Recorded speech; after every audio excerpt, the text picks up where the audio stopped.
Welcome back to some more Ender IO. Gonna put that stuff up. I have a staff of travel. This holds 250,000 RF. If you actually look, it's got a vibrant crystal, one piece of electrical steel, and one octadic capacitor. This thing charges up. Now, I'm actually going to ditch the one I have that's full. Let's just vacuum chest will clean that up for me. I'm going to get one that's not charged yet. Why would I do that? Well, there's actually something else that works really well with this that is called the wireless charger.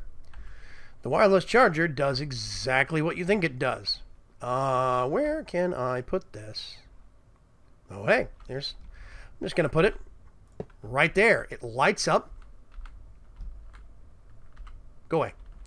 It lights up. There's no need for a UI, and it covers a certain number of blocks around it. I think it's 12 blocks. 10 or 12. I think it might be 10. Anyway, you'll notice my staff of travel is now fully charged up. You can actually right-click on this with any... You don't even have to be on the travel anchor. Any travel anchor you see. When you're holding this, you'll see the pop-up. Target and right-click.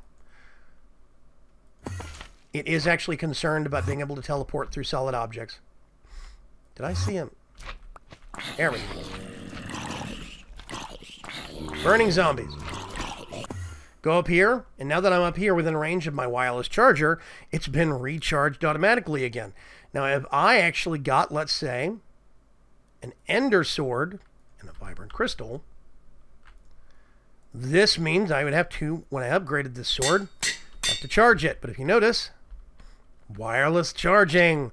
This is a must-have block for the base that uses, of anybody, that actually uses chargeable tools, and I think it's amazing. Now, there's something else this thing actually does. Shift, right-click, and it shoots you forward. I think it's 16 blocks. It looks either for a wall or an obstruction that it can put you just in the other side of, or about 12 to 16 blocks distance. It's really cool. You can even use it for kind of really poor man's flying, though I would suggest having some feather falling boots if you do that. It's kind of hazardous. Now, there's another thing that this works with besides the travel anchor. There's this little eye thing over here that you're actually seeing. That is the Ender IO. This is the block that is the namesake of the mod itself. And it is a wondrous thing. You just right-click with a staff of travel, and what you get is this cool little display. I can see up to a certain number of blocks out from the center, and I have to swivel things around. I can't zoom in and out. I'm stuck with inconvenience. But like capacitor bank, I can right-click and check, even put things in. If I want to, I can. It remembers my angle. I can go back up here. Let's bring up the sag mill and process something. Or maybe I just want to check on my zombie head. Oh, he's still got almost he's just under the bucket and a half mark, and he's still going. And I can check on the progress, see how much power he's generated. 480,000 so far. That's really cool. This is a great invention for remotely controlling your base. You can actually right-click, swivel it around. You can position it in such a way where you can see more machines or less machines. Even the distance is configurable in the Ender IO config file. It's really cool. I really do love that. So that is one of the greatest real additions. The Ender IO block has actually always been there, but it used to require another object called the interface. And the interface actually, it works a little bit differently now, basically. Now, the interface isn't there anymore. The Ender IO is used in conjunction with the staff of travel, which is, I think, a really good idea. Let's see. Am I trying to remember if I am forgetting anything?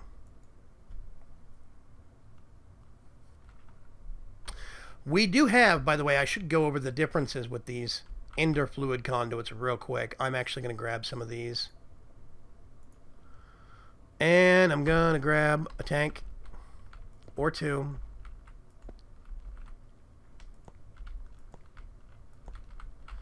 I'm going to connect all of these. I'm going to get some lava. Some water.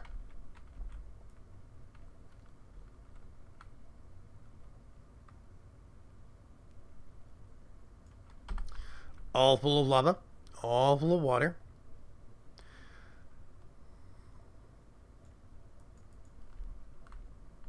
Now, we have, let's say, 2 tanks over here. Normally, with normal liquid pipes, if I started piping lava through, the water wouldn't enter the pipe because this pipe has now become attuned to lava. Well, here's the trick, right? I'm going to set this to extract lava. I'm going to go over here, right-click, insert lava. Did I pick the wrong bucket on that? I did. I picked firewater. So now, if I set this to active without a signal, it'll go to both locations. This is not filtered at all, right?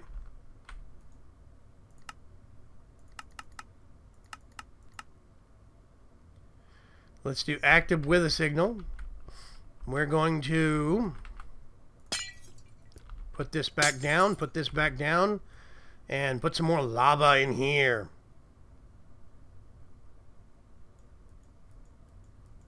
Almost full. Full. There we go. So now, this is set. Lava. We're going to do insert lava. This is going to be insert water. And this is going to be extract water. So now, if I go up to this one, without a signal, that's filling up while that one is filling up. You have one pipe that's actually piping 2 different fluids. What is this witchcraft? How does it work? Well, fluid conduits actually teleport from target to target. They do calculate distances, but this means that you can actually have multiple fluids going through one pipe, as many as you want. That's why these things are so useful. You basically have tons of different filters you can put on here, even signal colors for redstone insulated conduit signaling. Real neat stuff. So yeah.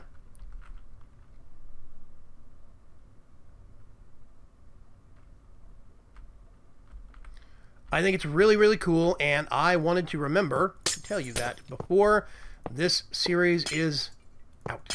So now we have covered everything. Reservoirs, vats, combustion generators, conduits, lighting, power generation of all different kinds, monster spawn, powered spawners, monster killers.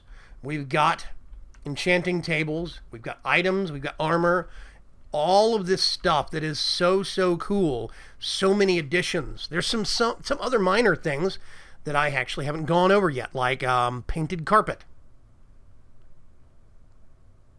What the heck does that? See, painted with. Let's say I get some white carpet. Just gonna get some white carpet. Whoop. My mouse going boggers again. I'm gonna get some of this stuff. Oh, no, actually.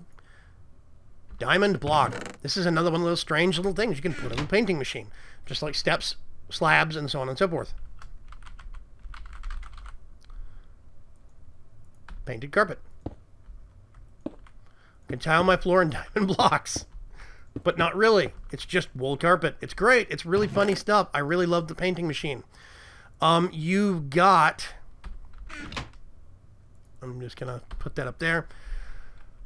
Oh gosh, so many different things that you can actually do with Ender.io now. There is actually a dark pressure plate. This thing only activates by players, which means you don't have to worry about putting in a mod that just gets put in because it has a player-only activated pressure plate. This simplifies it. There's lighting that you can actually put around your base. These things are really, really cool. There's lights and inverted lights.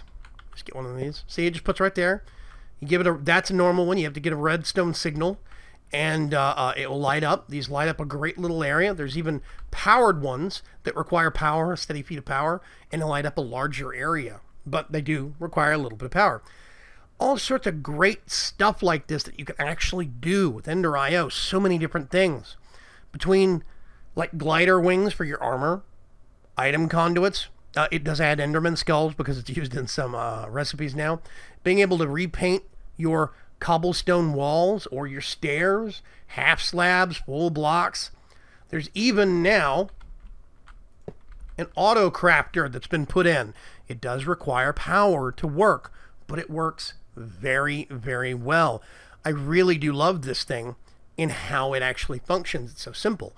There's been mods that I put into a mod pack just for the Autocrafter. I don't have to do this anymore. This thing does the job for it. It uses a little bit of power, and you can actually upgrade. You see? It uses more power, but it works a lot quicker when you do that. It supports auto input output on its sides, just like all the other machines do. You see? I can even disable. It's real neat stuff, and I do love the fact that this has been added. It's almost like a necessity. Let me grab some cobblestone here. Let's put this over here like that. We're going to get this. Put this on top. Whoops. Shift. We're going to do pull, push, in, out. And you are going to have to sacrifice yourself. I am sorry about this. Shift right click. There we go. So it's getting power now. So now if we put... Ta-da! That's fully upgraded. Let's take this out and see what happens if we actually do... Yeah, see? It pulls the whole stack in, but it cranks them out one at a time. This will probably do a half stack, and that does a full stack. So there you go. This is really high-speed auto crafting. So if this doesn't answer all of your questions about Ender.io, I really hope it does. But if this does not answer almost all of your questions, then please put something in the comments. Let me know. I'm going to put in the description of all of these videos a link to the Ender.io wiki. I really do hope that you guys can actually not only go over there and learn some things, but maybe contribute. Help them build the wiki out some. I'm also going to put into it the forum link for Ender.io itself and a link to the website. All the information. So, this has been Vaygrim signing off. I really do appreciate you guys swinging by and joining me for what I hope is going to be about as comprehensive of an overview of Ender.io as you can get. I will try to indicate what things I actually do in what parts as best as I can, and hopefully that will help everybody get what information in an easy to look up fashion as they can. So, this is Vaygrim signing off from my test center. Thank you very much for joining me. As always, bye-bye.